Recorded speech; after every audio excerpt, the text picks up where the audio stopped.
હાસોટ પંથકમાં કીમ નદીમાં આવેલા વિનાશક પૂરે ભારે તબાહી મચાવી છે. પૂરના પાણી ઓસર્યા બાદ હવે સરકારી તંત્ર દ્વારા રાહત અને પુનર્વસનની કામગીરી પૂરજોશમાં શરૂ કરી દેવામાં આવી છે. સ્થિતિનો તાગ મેળવવા માટે રાજ્યના જળસંપત્તિ મંત્રી ઈશ્વરસિંહ પટેલે અસરગ્રસ્ત વિસ્તારની રૂબરૂ મુલાકાત લીધી હતી. જળ સંપત્તિ મંત્રી પટેલે હાસોટ તાલુકાના પૂરથી વધુ પ્રભાવિત એવા પાંજરોલી, ઓભા, આસરમા અને બાલોતા સહિતના ગામોનું સઘન નિરીક્ષણ કર્યું હતું. મુલાકાત દરમિયાન તેમણે સ્થાનિક ગ્રામજનો અને ખેડૂતો સાથે સીધી વાતચીત કરીને પૂરથી થયેલા નુકસાન અંગે વિગતો મેળવી હતી.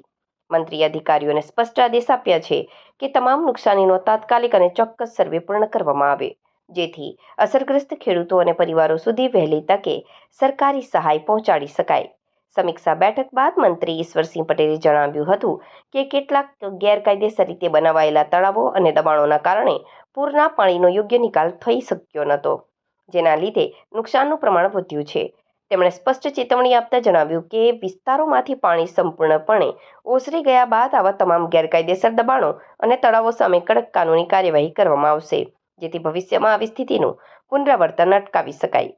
હાલ સ્થાનિક વહીવટીતંત્ર દ્વારા નુકસાનીના આંકડા મેળવવા માટે જુદી જુદી ટીમો બનાવીને સર્વેની કામગીરી ઝડપથી ચલાવવામાં આવી રહી છે.